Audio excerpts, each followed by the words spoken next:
रहा है आपका? आज देखिए इनके बड़े भाई हैं ना, छोटे हैं बड़े बड़े भाई का 25 में वर्षगांठ है, तो उस पर आशीर्वाद और बधाई देने आए हैं। तो इनका जीवन आगे बहुत अच्छा हो और तरक्की करें। शिवपाल जी, भगवान राम तो अब भाजपा के हो गए हैं, अब आपके कौन से भगवान होंगे?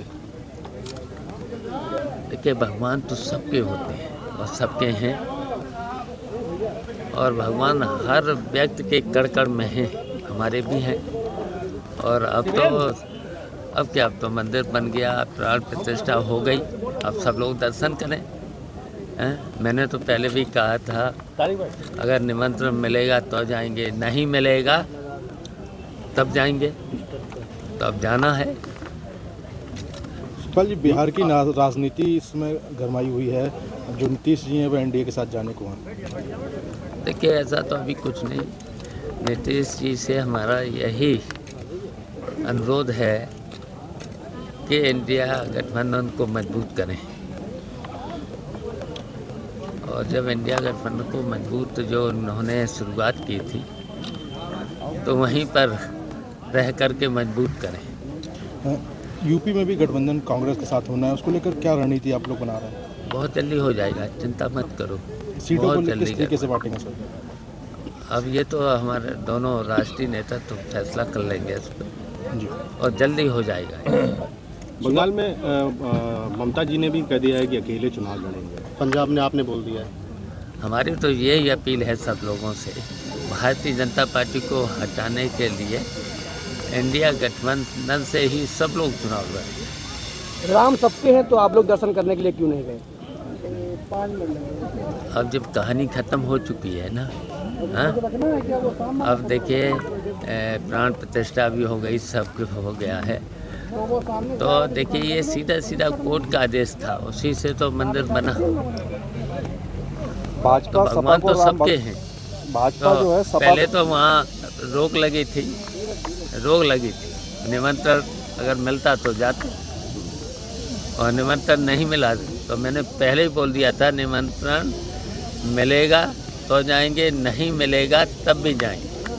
भाजपा सपा को राम भक्तों की हथियारी पार्टी कहती है, इस पर क्या कहेंगे? अब ये बात बहुत पुरानी हो गई है, बहुत पुरानी हो गई है, लेकिन आज भी आपको सब पता है, सबको पता है। उस समय कोर्ट का स्टे था, यथास्थिति बनाए रखने था, तो ये तो प्रशासनिक अधिकारियों की जिम्मेदारी थी, कोर्ट के आदेश का पालन कराएं। अब तो आपने सब कुछ पढ़ लिया, तब भी बार बार वही क्वेश्चन। अब तो ये खत्म हो चुका है, सब कुछ खत्म हो चुका है। शिवपाल जी, अब ज्ञान बाकी सर्वस्व हुआ है, क्या लगता है इस पे चुनाव पे असर पड़ेगा? तो देखिए, जो कोर्ट का आदेश होगा ना, कोर्ट का आदेश आ जाए, कोर्ट के आदेश का सब लोग पालन करेंगे। संभावित सूची में अखिलेश यादव के आजमगढ़ से चुनाव लड़ने की बात सामने आ रही है। अब देखिए, वो तो राष्ट्रीय नेतृत्व तय करेगा। वैसे तो वो घोषणा तो यहीं से कर चुके हैं, कन्नौज से लड़ने की घोषणा कर चुके हैं, तो उस पर क्या सवाल है? लोकसभा चुनाव में भाजपा को रोकने के लिए क्या रणनीति होगी? देखिए, भारतीय जनता पार्टी हर स्तर से बेईमानी करना चाहती है, और करी है चुनावों में, सब में बेईमानी, और जहाँ जहाँ बेईमानी हुई नहीं हुई है वहाँ जीती। अभी मैनपुरी का चुनाव हुआ था, नहीं बेईमानी कर पाई।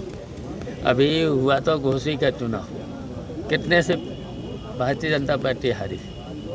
और इसी तरीके से अगर निष्पक्ष चुनाव हो जाएगा तो भारतीय जनता पार्टी हारेगी, और इसलिए हारेगी कि भारतीय जनता पार्टी ने कोई काम नहीं किया है 10 साल में, केवल हिंदू मुस्लिम, और जो वादे भी किए थे, एक भी वादा बता दो कहीं पूरा किया? बताओ, कन्नौज में कोई काम हुआ है इस सरकार में? और समाजवादी पार्टी में अखिलेश यादव की सरकार में या नेताजी की सरकार रही है, बताओ कितने काम हुए? अगर उनका टिप्पणी की अखिलेश के ऊपर क्या, अगर सूची गिनाना शुरू करें तो 2-3 घंटे लग जाएंगे काम का, और भारतीय जनता पार्टी का एक काम बता दो, यहाँ पूरे एरिया में बता दो। सर वोटर लिस्ट में तो गड़बड़ी की इसलिए बात आप लोग देखिए, की ये ओर से वोटर कही। लिस्ट में ये एसडीएम को दिए गए थे और इसमें से कोई आदमी रहता नहीं है, सब हैं बाहर के वोट हैं, मैं तक भी हैं, बाहर के लोग भी हैं, तो नहीं कटे हैं 250 वोट।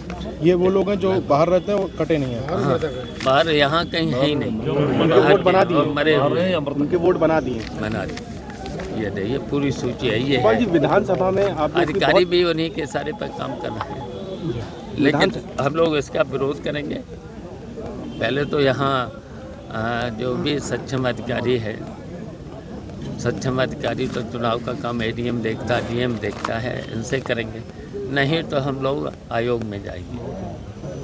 सुखपाल जी विधानसभा चुनाव में आप लोग को बहुत अच्छी जीत मिली थी, बहुत अच्छा रिजल्ट भी रहा था, तो ऐसे में अकेले चुनाव लड़ना, अगर लोकसभा चुनाव भी अकेले लड़ सकते थे, गठबंधन जरूरी है क्या?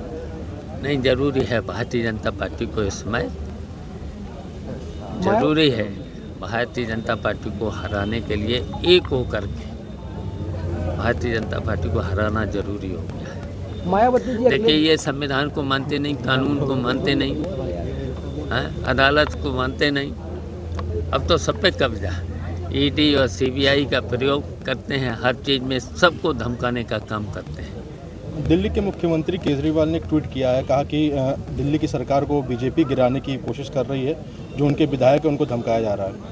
नहीं, वो तो हर जगह भारतीय जनता पार्टी ने ईडी, सीबीआई और हर तरीके से विपक्ष के लोगों को तोड़ने का काम भारतीय